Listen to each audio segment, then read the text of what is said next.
Salut, aujourd'hui je t'apprends les couleurs en langue des signes. La première, le jaune. Alors le signe vient simplement du mot jaune et c'est la première lettre du mot, la lettre J. Mais pourquoi ici, sur la commissure de la lèvre? Autrefois, le signe se faisait sur le lobe de l'oreille à cause des boucles d'oreilles en or et petit à petit, le signe est tombé vers la bouche. La deuxième, c'est la couleur rouge. Pourquoi? À cause de la bouche et de sa couleur qui rappelle le rouge. On montre donc la bouche avec l'index, tout simplement. Troisième couleur, le vert. D'où vient ce signe? De la lettre V, encore une fois, issu du mot de la couleur vert. Et pourquoi ce mouvement de flexion des doigts? Eh bien pour pouvoir pointer le signe vers l'herbe qui est verte.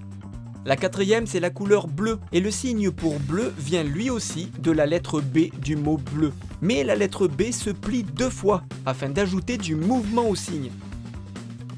Cinquièmement, le marron. Pourquoi on fait ce frottement ici? À cause de la barbe qui est généralement de couleur marron. Et le signe vient montrer la barbe.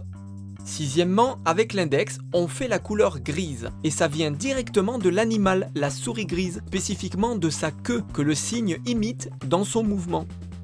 Septième, c'est le violet, avec la lettre V de l'épaule vers les côtes. Alors pourquoi ce signe? Eh bien déjà parce que c'est la lettre V du mot violet, mais en plus il semble qu'autrefois certains chevaliers portaient une écharpe ou un cordon de couleur violette. La huitième, le noir. Et oui, c'est bien la lettre N du mot noir que l'on passe au-dessus des yeux. Mais autrefois le signe se faisait uniquement avec l'index et cela montrait la couleur des sourcils. Mais avec le temps, la dactylologie fit encore son effet et le signe devint un N. Neuvième couleur, le blanc avec une configuration O qui s'ouvre en 5. On fait le signe au niveau du cou parce qu'il représente les chemises qui sont généralement de couleur blanche. En 10, la couleur orange. Pourquoi ce signe? Eh bien il semble que ce soit le même signe que le soleil et lorsque le soleil se couche, il prend une couleur qui est un mélange entre le rouge et le jaune, ce qui donne orange. Et la 11, c'est le rose. Tu as reconnu le R du mot rose. Il passe une fois sous le menton, mais autrefois ce n'était pas sous le menton, c'était sous le nez, comme la fleur rose dont on sent l'odeur. Et avec le temps, le signe est tombé sous le menton afin de pouvoir suivre la labialisation du mot rose.